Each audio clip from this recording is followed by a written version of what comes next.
Today, we are faced, I think, with the approach of what may be called the ultimate revolution, the final revolution, where a man can act directly on the mind-body of his fellows. Well, needless to say, some kind of direct action on human mind bodies has been going on since the beginning of time.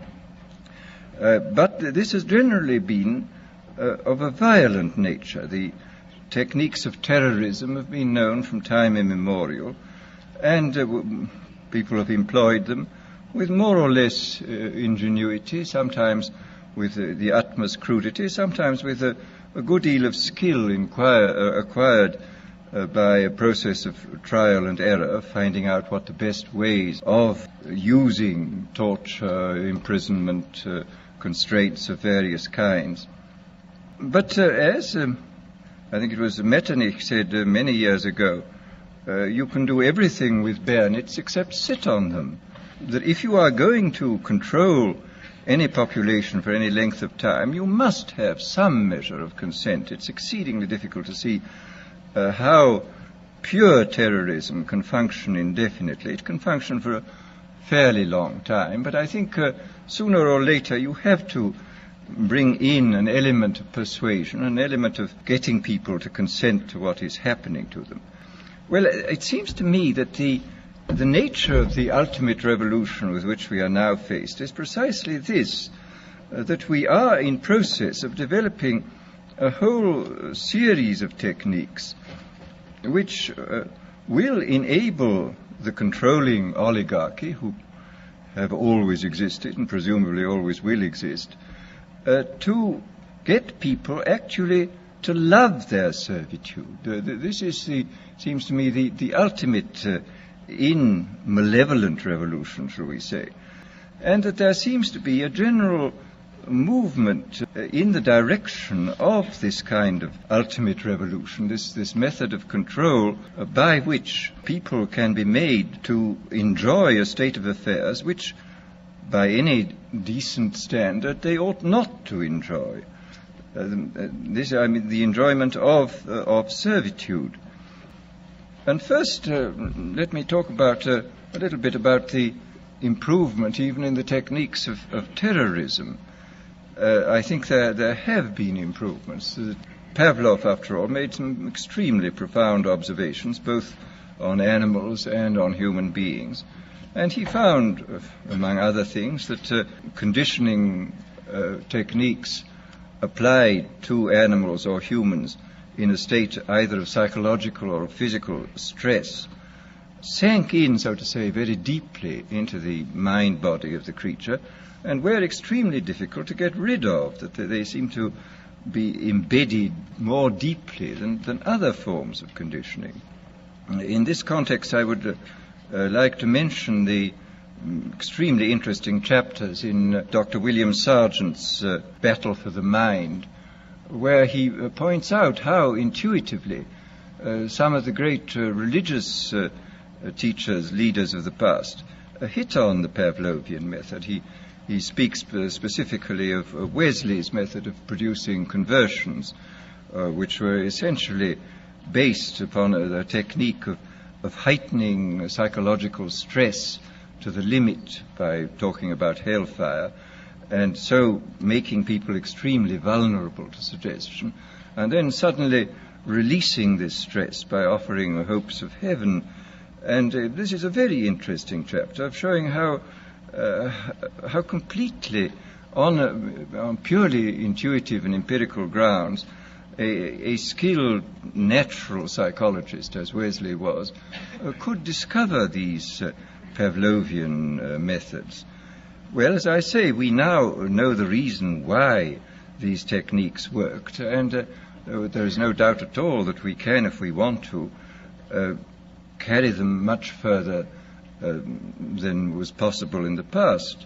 And of course, in the recent history of brainwashing, both as applied to prisoners of war and to the lower personnel within the Communist Party in China, we see that the Pavlovian methods have been applied systematically and evidently with extraordinary efficacy. I mean, I think there can be no doubt that by the application of these methods, a very large army of totally devoted people has been created. The conditioning has been driven in, so to say,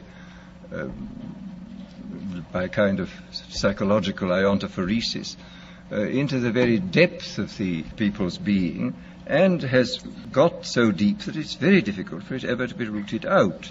And these methods, I think, are a real refinement on the older methods of terror, because they combine methods of terror with methods of acceptance, that the person who he is subjected to a form of terroristic stress, but for the purpose of inducing a kind of voluntary, quotes, acceptance of the state and the psychological state into which he has been driven, and the state of affairs within which he finds himself. So that, as I say, there has been, I think, a definite improvement, shall we say, even in the techniques of terrorism.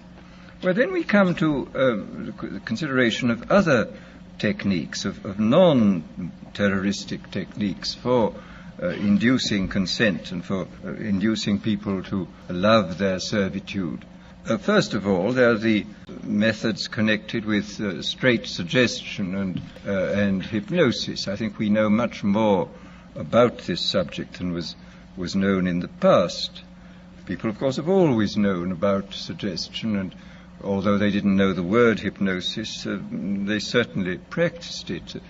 But we now, I think, know pretty clearly the sort of statistical structure of a population in regard to its suggestibility. It's very interesting when you look at the findings in different fields. I mean, in the field of hypnosis, in the field of administering placebos, for example, in the field of general suggestion in states of drowsiness or of light sleep, you will find the same sorts of orders of magnitude continually cropping up. You will find, for example, that the experienced hypnotists will tell one that the percentage of people who can be hypnotized with the utmost facility, just like that, is about 20%. That about a corresponding number at the other end of the scale are very, very difficult or almost impossible to hypnotize, and that in between there lies a large mass of people who can, with more or less difficulty, be hypnotized, that they can gradually be, if you work hard enough at it, be got into the hypnotic state. And in the same way, the same sort of figures crop up again, for example, in relation to the administration of placebos. A big experiment was carried out 3 or 4 years ago in the General Hospital in Boston on post-operative cases where several hundred men and women suffering comparable kinds of pain after serious operations were given injections whenever they asked for them, whenever the pain got bad, and the injections 50% of the time were of morphia and 50% of the time were of distilled water. And about 20% of those who went through the experiment, about 20% of them got just as much relief from the distilled water as from the morphia. About 20% got no relief from the distilled water, and in between were those who got some relief or got relief occasionally. So here again we see the same sort of distribution. And I suspect also that it would not be at all difficult to recognize in very early childhood who were those who were extremely suggestible, who were those who were extremely unsuggestible, and who were those who occupied the intermediate space. Quite clearly, if everybody were extremely unsuggestible, organized society would be quite impossible. And if everybody were extremely suggestible, then dictatorship would be absolutely inevitable. I mean, it's very fortunate we have people who are moderately suggestible in the majority, and who therefore preserve us from dictatorship, but do permit organized society to be formed. But once given the fact that there are these 20% of highly suggestible people, it becomes quite clear that this is a matter of enormous political importance. For example, any demagogue who is able to get hold of a large number of these 20% of suggestible people and to organize them is really in a position to overthrow any government in any country. And I mean, I think this, after all, we've had the most incredible example in recent years of what can be done by efficient methods of suggestion and persuasion in the form of Hitler. Anybody who's read, for example, Bullock's Life of Hitler comes forth from this with a sort of horrified admiration for this infernal genius who really understood human weaknesses, I think, almost better than anybody, and who exploited them with all the resources then available. I mean, he knew everything. I mean, for example, he knew intuitively this Pavlovian truth that conditioning installed in a state of stress or fatigue it goes much deeper than conditioning installed at other times. This was why all his big speeches were organized at night. He speaks of this quite frankly, of course, in Mein Kampf. He says this was done solely because people are tired at night and therefore are much less capable of resisting persuasion than they would be during the day. And we see in all his techniques, he was using, he had discovered intuitively and by trial and error a great many of the weaknesses which we now know about in a sort of scientific way, I think much more clearly than he did. But the fact remains that this differential suggestibility, this susceptibility to hypnosis, I do think is something which has to be considered very carefully in relation to any kind of thought about democratic government. I mean, if there are 20% of the people who can really be suggested into believing almost anything, as evidently they can be, then we have to take extremely careful steps to prevent the rise of demagogues who will drive them on into extreme positions and then organize them into very, very dangerous armies, private armies, which may overthrow the government. Well, this, as I say, is in this field of pure persuasion. I think we do know much more than we did in the past, and obviously we now have mechanisms for multiplying the demagogue's voice and image in a quite hallucinatory way. I mean, the television and the radio. Hitler was making enormous use of the radio. He could speak to millions of people simultaneously. I mean, this alone, of course, creates an enormous gulf between the modern and the ancient demagogue. The ancient demagogue could only appeal to as many people as his voice could reach by the yelling at his utmost, but the modern demagogue can touch literally millions at a time, and of course with the multiplication of his image, he can produce this kind of hallucinatory effect, which is of enormous hypnotic and suggestive importance. In these techniques, where the object of application is the human being, you're obviously up against the most dangerous situation. And what will be the temptation for those in power? I mean, after all, we pray regularly not to be led into temptation, and this is a very profound and important prayer. I mean, experience sadly shows that if we are tempted long enough and strongly enough, we almost invariably succumb, and that the whole process of setting up a decent society is essentially setting up a society in which temptations to abuse power and shall be reduced to a minimum. But these new techniques, I think, do constitute a series of very powerful temptations, which to those in authority may finally turn out to be irresistible.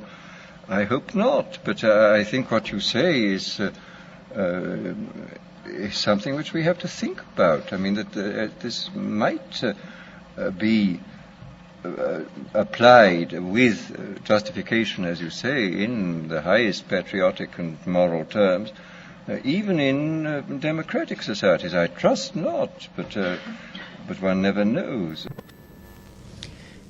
In our world, there will be no emotions except fear, rage, triumph, and self-abasement. The sex instinct will be eradicated. We shall abolish the orgasm. There will be no loyalty except loyalty to the party. But always there will be the intoxication of power. Always, at every moment, there will be the thrill of victory, the sensation of trampling on an enemy who is helpless. If you want a picture of the future, imagine a boot stamping on a human face forever. The moral to be drawn from this dangerous nightmare situation is a simple one. Don't let it happen. It depends on you.